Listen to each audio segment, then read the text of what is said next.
Man picks up a lost dog in pajamas before making a tough decision about its fate.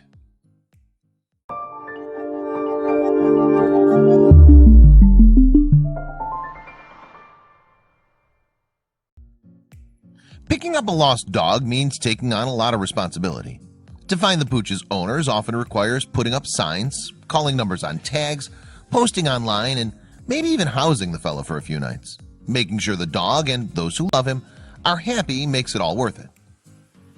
One Takoma, Washington resident pulled over to the side of the road to pick up a lost dog who oddly was wearing a set of blue pajamas. While the man searched diligently for the owner, the dog's curious behavior forced him to make a tough call about the canine's fate. Christopher Goldsmith assumed it would be just another mundane day in Washington. He hopped in his electric blue pickup truck in hopes of carrying on his merry way to work. His drive started out as any other. But the Army veteran and founder of High Ground Veterans was stopped in his tracks when he saw a small animal scamper past his vehicle. Oddly, the animal appeared to be wearing clothes. It was a sight that bewildered him. Chris pulled over and slammed his truck into park, his eyes not leaving what turned out to be a disoriented little dog in powder blue PJs. Upon approaching the pup, it was clear the furball was nervous, but nevertheless interested in Chris's help. A confused Chris picked up the pooch, who turned out to be a docile angel, and brought him to the safety of his truck.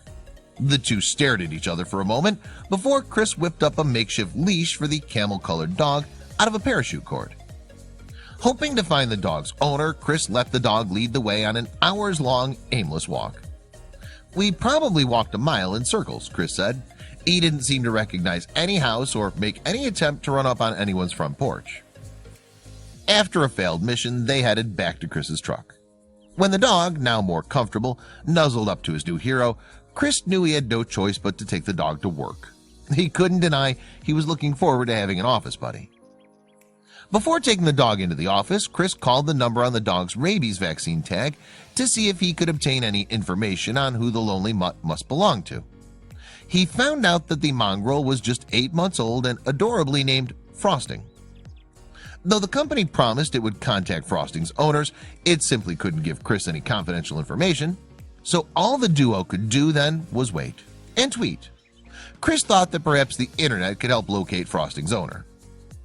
A cocky Chris was nearly positive that he'd get a speedy Twitter response to his explanatory tweet, but alas, goose egg. He wrote that he'd hold the dog until noon when nearby animal shelters opened their doors. Until then, Frosting would spend the day in Chris's office. Soon enough, Chris realized that Frosting was a very good boy, but a clingy good boy. He wouldn't allow any space between him and Chris, always ecstatically sprawling out on his feet or in his lap, which made work sort of difficult. "I tried to use my standing desk and he would stand up and put his paws on me," Chris said of his new buddy. As it turned out, he and his wife had coincidentally planned to adopt a dog just a month later. "We were looking for a small dog, a dachshund, who would be easy to travel with," Chris said. So as he started thinking about the possibility of nobody coming to claim sweet little Frosting, the more he liked the idea. At the time, Chris was staying at a summer rental property that was strict about its no dogs policy. So Frosting had to spend that first night at Chris's friend's house. Frosting, understandably, did not enjoy being ripped away from his new adopted dad. "This dog is very, very, very bonded with me," Chris explained. "As soon as I left, he was glued to the window, looking to see where I went. And in the morning, he was super excited to see me." Frosting surely didn't understand Chris would only be gone for a few measly hours. Still, Chris had to admit that Frosting's separation anxiety was cute, and that he too missed the pooch that night.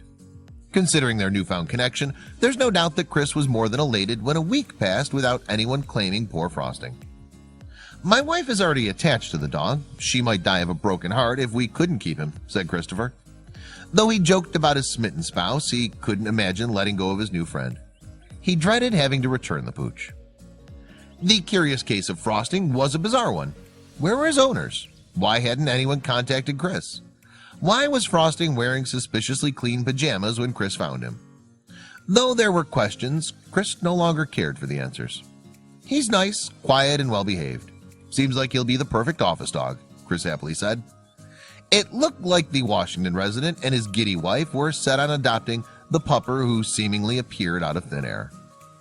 They felt that the name Frosting was still a good fit for the doggo, especially considering the good boy was nearly sweet enough to eat. Together, Chris and his wife bought Frosting a new tag to commemorate his gleeful homecoming. Chris knew the strange encounter with Frosting was a gift, and fate must have had something to do with it. He and his wife never had to go pick out a dog because, in reality, Frosting picked them. Though Frosting was lucky enough to have a run-in with this kind future owner, Christopher Goldsmith, not all dogs are that fortunate. In October of 2016, 2-year-old Black Lab Bandit was brought by his owner to the local animal hospital in Gardner, New York. Soon enough, however, the crafty pooch managed to escape. Bandit's family searched far and wide for their beloved pup, all to no avail. The woods where he'd escaped were impossibly deep, and the chances of locating him there dwindled by the day. Bandit's family couldn't stand the thought of him being lost in the woods all alone. And without any previously learned survival skills, managing to live from day to day would be far from easy for the young dog. As the months dragged on, a few pedestrians mentioned seeing a lone black dog wandering in the woods, but no one was ever able to track him down or find out if he was okay.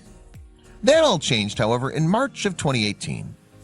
A concerned motorist spotted a dog that looked an awful lot like Bandit and managed to get close enough to see if he was still wearing his tags. Clearly, the stray needed help, whoever it was, so the person called Nicole Asher of Buddha Dog Rescue and Recovery. After receiving the call, Nicole knew she had to act fast, especially since she figured the dog was going to retreat back into the woods. "We went up and set a trap and surveillance camera in the woods immediately," she explained of her plan. "When I heard he was wearing a collar, I couldn't wait to find out who he really was and where he came from. I was hopeful we could reunite him with his family," Nicole added. Would she be able to find Bandit? With the help of her DIY surveillance system, Nicole managed to track the pup for the next few days. She even brought a variety of toys, bones, and food for him to eat. Still, he didn't fall for her trap. Growing frustrated with the lack of success in capturing the dog, Nicole decided to place a fenced enclosure in the woods, put treats in it, and wait for him to waltz inside. Would her crazy plan actually work? At first, the dog seemed a bit put off by the appearance of the new trap. He was very skittish, so everything new we'd introduced to his area would spook him, Nicole remembered. Thankfully, that was about to change. After about 5 days, the stray finally seemed to be comfortable with the enclosure. Slowly but surely, he began inching his way through the doorway, though never fully entering it. Watching his antics on video were a constant source of amusement, Nicole recalled. He'd chase the critters away from his enclosure, play with toys that we left for him, and do his little playful dance in front of the enclosure. Whenever any other animals showed an interest in his food, the pup was quick to scare them off. He'd stand there barking with his chest puffed out and tail high. He was always so proud that he chased them off. You could tell he was such a character, Nicole said. As March was drawing to a close, Nicole began to fear that the dog would never enter the enclosure completely. Then, just when hope was nearly lost, he decided to walk right inside. Her plan had worked. At that, Nicole rushed into the woods as quickly as possible. She was incredibly anxious to meet him in person for the first time. When she arrived, she took one look at his collar and called his owners to let them know she'd found him. Lo and behold, it was Bandit. Unfortunately, Bandit's family claimed they were no longer able to take care of him.